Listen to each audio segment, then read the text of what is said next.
ہم تو یہ سمجھتے ہیں کہ ملک کے اندر امن، ترقی اور استحکام کا واحد راستہ یہ ہے کہ سیاسی استحکام ہو، جو کہ الیکشن اور منتخب حکومت کے بغیر ممکن نہیں ہے۔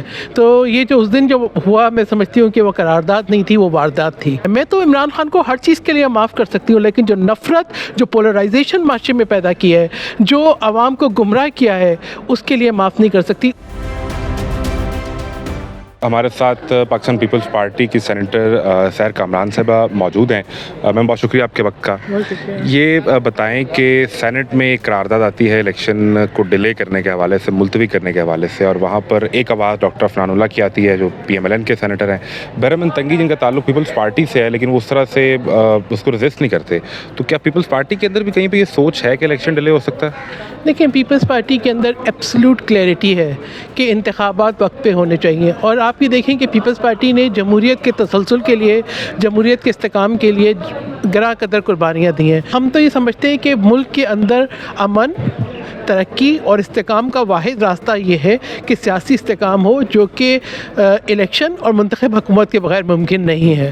تو یہ جو اس دن جو ہوا، میں سمجھتی ہوں کہ وہ قرارداد نہیں تھی، وہ واردات تھی، جس کا مقصد یہ تھا کہ ملک کے اندر بے یقینی پیدا کی جائے، ابہام پیدا کیا جائے، افراتفری پیدا کی جائے، اور اس افراتفری سے آپ دیکھیں، جب بھی افراتفری ہوتی ہے تو اس کا فائدہ جو ہے نان اسٹیٹ ایکٹرز لیتے ہیں، وہ ایلیمنٹس لیتے ہیں جو نہیں چاہتے کہ ملک کے اندر ترقی ہو۔ قرارداد کیسے آ گئی وہ ذرا بتائیں تفصیل۔ دیکھیں، پہلے عام طور پہ جو طریقہ کار ہوتا ہے وہ یہ ہوتا ہے کہ اگر کوئی قرارداد آنی ہوتی ہے تو وہ آرڈر آف دا ڈے میں ہوتی ہے، یا پھر اگر کوئی ایسی کوئی ایمرجنسی سچویشن تھی تو پھر چیئرمین سینٹ کو سب کو انفارم کرنا چاہیے تھا۔ اور جمعے کے دوران عام طور پہ جو ایک طریقہ کار ہے، کیونکہ اگر کوئی اہم ایجنڈا نہ ہو یا آرڈر آف دا ڈے پہ کوئی ایسی چیز نہ ہو تو جمعے کے بعد اجلاس نہیں ہوتا، یا بتایا جاتا ہے کہ جی یہ ایک اہم ایجنڈا ہے، اس پہ کنٹینیوٹی رہے گی۔ تو یہ سمجھتی ہوں کہ جب اجلاس پروگ گیا تو اس کے بعد جو ہے جمعے کے بعد کچھ چند سینیٹرز کو بلا کے بٹھا کر اس قسم کی قرارداد پیش کرنے کی اجازت دینا، صادق سنجرانی صاحب کو یہ ایکسپلین کرنا چاہیے کہ یہ جمہوریت کے خلاف، آئین کے خلاف ہونے والی اس قرارداد کو انہوں نے کیوں پیش کیا، کیونکہ آئینی طور پہ الیکشنز کا ہونا وقت پر بہت ضروری تھا، اس میں بھی تاخیر ہوئی، پھر اس کے بعد سپریم کورٹ نے انٹروین کیا۔ پیپلز پارٹی تو وہ جماعت ہے جو مسلسل، یہ جواب صادق سنجرانی صاحب کو دینا چاہیے یا سینیٹر دلاور کو؟ دیکھیں، سینیٹر دلاور کو قرارداد کی اجازت دینا اور چند سینیٹرز کو ادھر آنے کے لیے کہنا صادق سنجرانی صاحب کی جو ہے مرضی، منشا اور شمولیت کے بغیر ممکن نہیں ہے۔ سینیٹر دلاور نے کیوں، دیکھیں اس پہ میں کہوں گی، کوئی رابطہ ہوا سینیٹر دلاور سے؟ آپ نے پوچھا کہ قرارداد کب آپ نے بنائی، کب آئی؟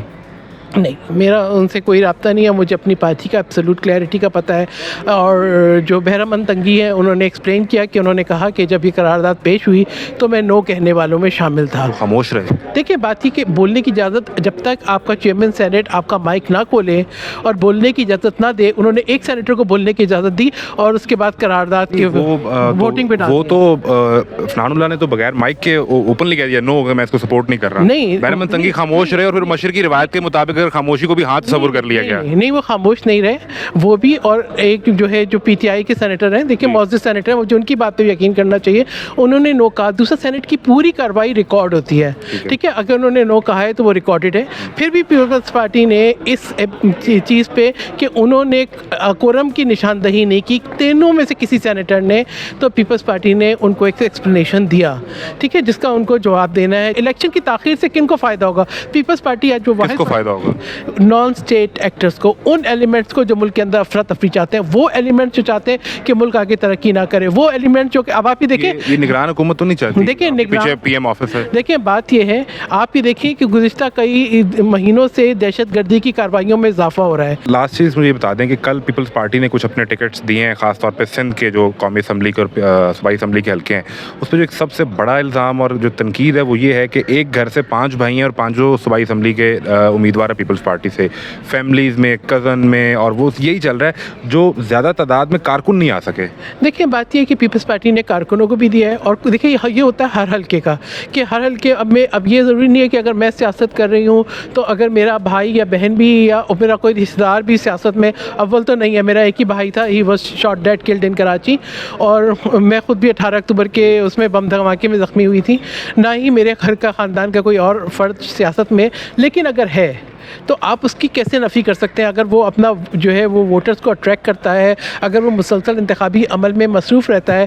لوگ بلاول بھٹو زرداری پہ بھی بات کرتے ہیں، تو میں یہ کہوں گی کہ دیکھیں، ماں کی شہادت کے بعد، نانا کے تختہ دار کے پہ جانے کے بعد، آکسفورڈ سے پڑھ کر آ کے جس کو زندگی کی ہر آسائش حاصل ہو، اگر وہ ایک مسلسل پروسیس کرے اور اپنے آپ کو اس کا حصہ بنائے اور پارٹی کے اندر یونٹی کی علامت ہو اور وہ محنت کرے، تو وہ کیوں حقدار نہیں ہے؟ یہ ابھی سپریم کورٹ سے جو ذوالفقار علی بھٹو والے کیس کی پھر سے ایک سماعت ہو رہی ہے، اس میں اگر اس فیصلے کو سپریم کورٹ غلط قرار دے دیتی ہے آج، تو یہ پیپلز پارٹی کی کیمپین کا اور پولیٹیکلی فائدہ بھی ہوگا انہیں؟ دیکھیں، ہم اس فائدے کو نہیں دیکھتے، ہم تاریخ کو درست کرنا چاہتے ہیں. کسی صورت پولیٹیکلی تو کوئی فائدہ نہیں ہوگا پیپلز پارٹی کو. پرویز مشرف کا فیصلہ آیا تو اس سے اسے پھانسی تو نہیں لگ گئی، مگر تاریخ درست ہوئی کہ عامر اور عامریت اور آئین کے پر حملہ کرنے والا. آخری چیز یہ ہے کہ ابھی اندر بھی بات ہو رہی تھی کہ اب یہ ممکن نہیں ہے کہ ذوالفقار علی بھٹو صاحب واپس آ سکیں، اس کا مداوع کیا جا سکے. تاریخی ریکارڈ لیکن وہ تاریخ میں زندہ ہے، وہ زندہ ہے، وہ زندہ ہے، وہ تاریخ میں زندہ ہے. عوام اس وقت یہ سوال اٹھا رہی ہے کہ ایک سابقہ وزیر اعظم جو دنیا میں نہیں ہے اور ایک موجودہ سابقہ وزیر اعظم جو دنیا میں موجود ہیں،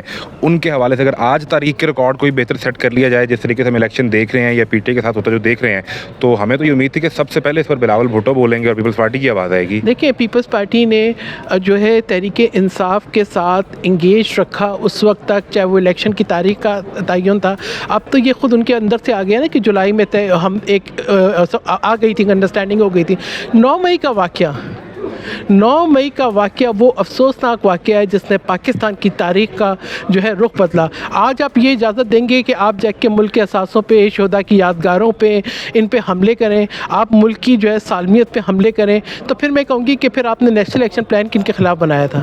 کس شدت پسندی کے خلاف بنایا؟ میں تو عمران خان کو ہر چیز کے لیے معاف کر سکتی ہوں، لیکن جو نفرت، جو پولرائزیشن معاشرے میں پیدا کی ہے، جو عوام کو گمراہ کیا ہے، اس کے لیے معاف نہیں کر سکتی. اس نے محض اپنے آپ کو آئسولیٹ کیا اپنی ایگو کے لیے. ہم نے تو کشمیر کی بات ہوئی، قومی سلامتی کی بات ہوئی، اکانومی کی بات ہوئی، ہر وقت میں کہا کہ آئیں بیٹھتے ہیں. وہ شخص تھا جو اپنی رونت اور فرعونیت میں بیٹھنا نہیں چاہتا تھا. پھر بھی ہم پولیٹیکل انگیجمنٹ پہ بات کرتے تھے.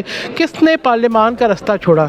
یہ کون کہتا ہے کہ اگر آپ وزیر اعظم ہو تو آپ قومی اسمبلی کے رکن ہو، اگر آپ نہیں ہو تو آپ بستہ پیک کر کے چلے جاؤ، اگر آپ وزیر اعظم نہیں ہو تو آپ کے پاس 2 صوبائی حکومتیں ہوں، آپ ان کو تحلیل کر دو. یہ جمہوریت کا قتل تھا، یہ جمہوریت سے انحراف تھا. میں سمجھتی ہوں اس کے جو ہے بہت نقصانات پاکستان نے اٹھائے.